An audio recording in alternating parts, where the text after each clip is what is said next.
आणि केसरकरांच्या शिवसेना प्रवेशावरती शिवसेनेचे खासदार विनायक राऊत आणि राष्ट्रवादीचे संपर्क प्रमुख उदय सामंत यांनी काय प्रतिक्रिया दिलेली आहे तीही पाहूयात।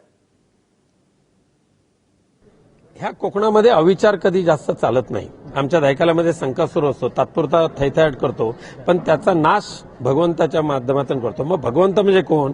तर ही जनता।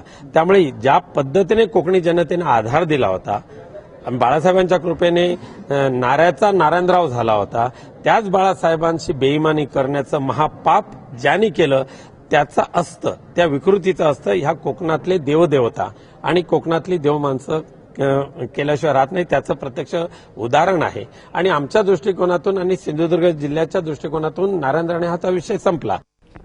सुरुवातीला मला स्पष्ट करायचं आहे की पक्षातनं एक जरी कार्यकर्ता गेला तरी त्याचं नुकसान होत असतं आणि शिवसेनेच्या प्रवेशामुळे दीपक केसरकरनी सिंधुदुर्गामध्ये भगवा झेंडा हातात घेतलाय, हे आता त्यांचं निश्चित झालेलं आहे। आज त्यांचा पक्षप्रवेश पण आहे। परंतु मी जिल्ह्याचा संपर्क मंत्री म्हणून गेले 2 दिवस सिंधुदुर्गाच्या दौऱ्यावर होतो। जे पवार साहेबांवर निष्ठा ठेवून कार्यकर्ते आहेत ते राष्ट्रवादीमध्येच राहणार आहेत। काही दहशतीमुळे लोक सांगतायत की आजचा प्रवेश झाल्यानंतर आम्ही आमची भूमिका स्पष्ट करू, परंतु दीपक केसरकरनी आमच्या पक्षाचं नुकसान केलं याबद्दल दुमत नाही। परंतु भविष्याच्या कालावधीमध्ये व्याजासकट नुकसान भरपाई राष्ट्रवादी काँग्रेस पार्टी भरून काढेल हा संपर्क मंत्री म्हणून मला विश्वास आहे।